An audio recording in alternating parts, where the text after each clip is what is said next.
All right. So we're seeing thousands of athletes have hopped in the transfer portal, and I mean it's a madhouse. However, some kids are able to go and be chosen. Others are kind of just left in no man's land.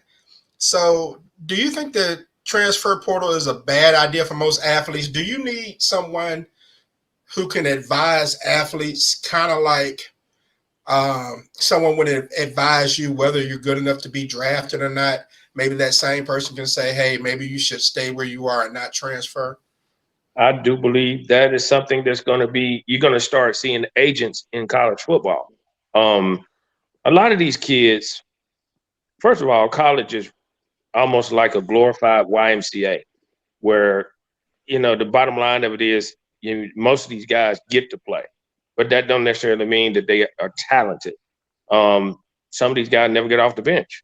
And that's why they're jumping on these transport portals, trying to go somewhere where they can actually get noticed and get seen, and maybe learn their skills, learn their craft, and get be better so they can make the National Football League, or wherever or somewhere else. But the bottom line of it is that I think you're going to start seeing agents in college football, because everybody can't jump in the transport portal, because there's only you only gonna get picked at so many. There's only so many teams to pick. I mean, there's plenty enough teams, I believe. But the bottom line of it is, are you gonna get to start there? Are you gonna get a chance to get on the football field? And I understand why some of these kids are getting in this portal. Coach may have passed away, like in the Mike Leach situation, or like Deion Sanders going to Colorado. I get that, but half the team can't go to Colorado, just like half the Mississippi State players can't go to Ole Miss or USM or somewhere else. The bottom line of it is, you got to have some sort of guidance to figure out where you go, or why don't you just stay where you're at? Because if so many kids leave, there's your opportunity right there where you are to get a chance to be seen by a scout or something. And it may be sometimes the grass is not necessarily greener on the other side, as they say. Just something to think about. Yeah, and Ray, I mean, what's your take on it? Because you have some kids who are, I mean, I think these kids are getting a reality check. They're getting a dose of life a lot sooner than what they probably expected.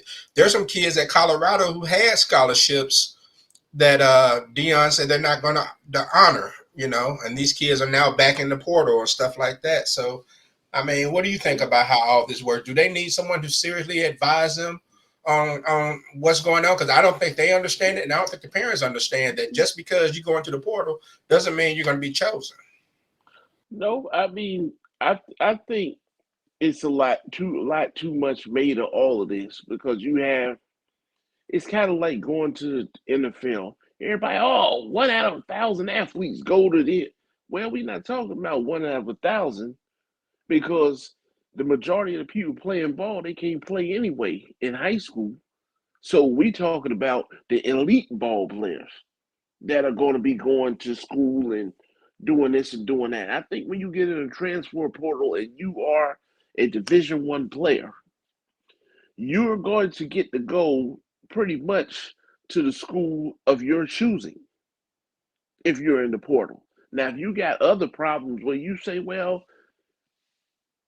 if I want to transfer, all right, if you're from Alabama, they got some film on you, you want to go to USM, chances are you going to get to go there because they know who you are from high school. They can look you up. They can see what your stats were, see how you played, and all this other type of stuff. And then say, well, damn, you got 2 first rounders in front of you. We understand why you didn't play over there.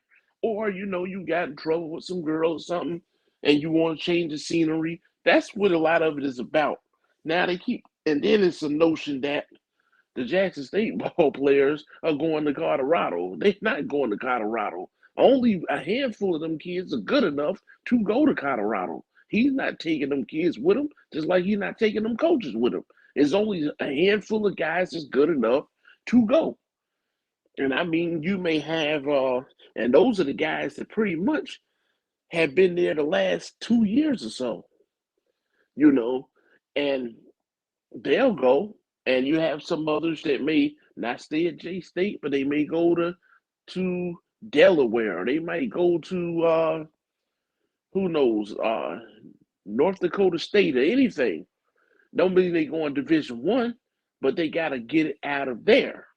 Only thing I say is a lot of these kids transferring when you originally said that it was your dream to play at a school and you want to play in front of your own folks and all this and that. If that is the case, then why are you leaving? Hell, I understand why you're leaving. You want to go to better facilities and all that. Well, you could have did that in the first place. Because I'm about, a kid being able to get his best chance, his best opportunity, and wherever that is, that's where you should go. Because ain't no HBCU in the NFL.